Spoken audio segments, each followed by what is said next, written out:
Welcome back. Russia has foiled a major terror attack after apprehending an ISIS terrorist who was planning to travel to India. The terrorist, who is an Uzbek national based in Turkey and a radicalized suicide bomber, was planning attacks against BJP and RSS leaders in retaliation to the Prophet insult row. The bomber was trying to get a visa to India via Russia. Now, top intelligence sources say another national of a Central Asian nation is on the radar and could be another lone wolf attacker. CNN News 18 has also accessed details of the interrogation of the suicide bomber. He was planning a revenge attack and planned to meet an ISIS handler in India for weapons and logistical support. He says he was recruited by ISIS between April and June, and he was given instructions and orders via the messenger app Telegram.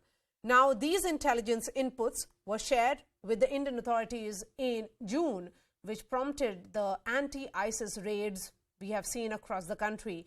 Indian agencies will now join the interrogation after clearance from the Russian government. Top intelligence sources have told CNN News 18 that the funding for the bombing came from the Islamic State Khorasan province, which has also funded ISIS units in Kashmir. Intelligence sources also say there is an active nexus of handlers from other nations who manage and direct these attackers. So is the ISIS threat against India now coming from radicalized attackers around the globe? What must India do to deter it? Joining me on the show is Dr. Sergey Dvoryanik. He is president of IDC, International Data Corporation. Joining me from Moscow, Lieutenant General Raj Kadyan is joining me as well. We also have Farkhunda Zahra Naderi. She is a former Afghan MP and former senior advisor to the Afghan president on UN affairs. I'm going to begin with you. Help me understand, Dr. Sergey, when we look at these developments, particularly that the details that are coming, that the terrorist ideological indoctrination was conducted remotely via Telegram messenger accounts and during personal meetings in Istanbul with an ISIS representative. How did Russia actually get hold of him? What did they do in terms of getting the information that here is someone who was planning an attack against, politicians here in India? Yes.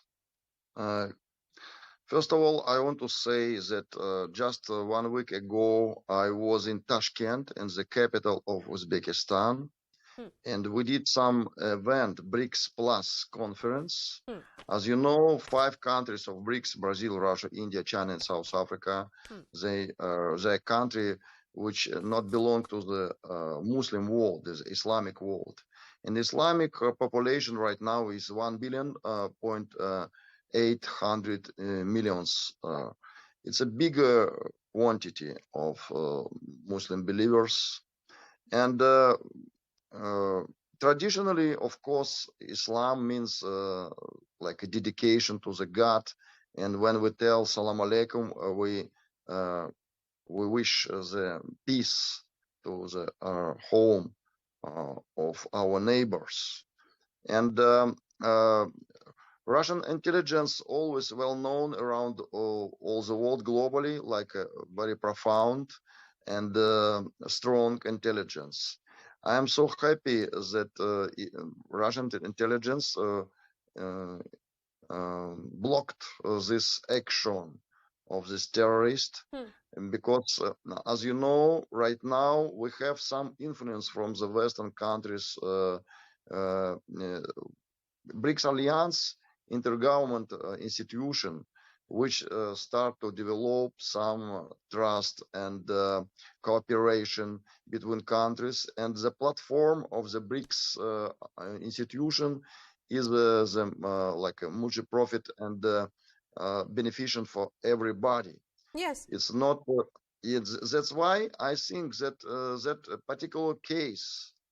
First of all, we live in the modern age, and social media right now, and messengers, and some Telegram, they can be used by some radicals. Yes. So that brings me to Ms. Naderi. Ms. Naderi is joining me from Tashkent.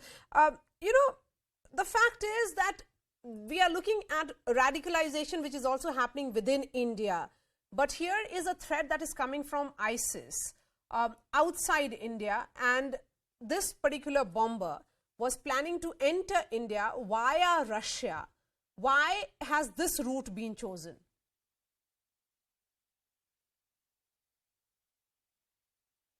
Ms. Naderi, you have to unmute yourself.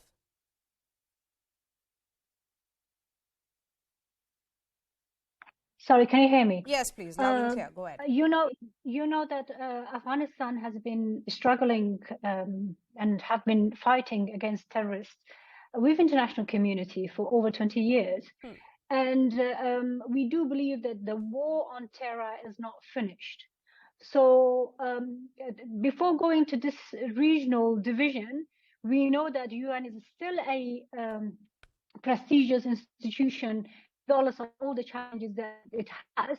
And the Security Council actually endorsed the fight against terror in Afghanistan. So after the collapse of the regime, that what happened in the country, of course, we do have our national problems, but we know that our national problem is mixed with international terrorist problem and also this regional dynamics that we have. But the main point here is that, you know, the job of Security Council is to tackle these issues. But of course, it can go to the regional level. The more you go and to really pay attention into short, mid, and long term to know how you can tackle these problems. After 20 years, what we heard today, it is shocking, but I'm happy that it's been prevented. But it showed at the same time that this non-state actors are really, you know, active, and they are, the way you mentioned, they are choosing different routes, and they are trying to be active on what they have been doing so far. So in short term, it is an achievement, but in mid-term, in long term, of what I see in Afghanistan, it cannot be ignored. For instance, even when we talk about girls going to school, we cannot say that it is separated from this concept. That's right. Because we are talking about fight against extremism. Yes, we absolutely. Cannot succeed this fight only by fear suspending. Yes, such and that threat is real. Lieutenant General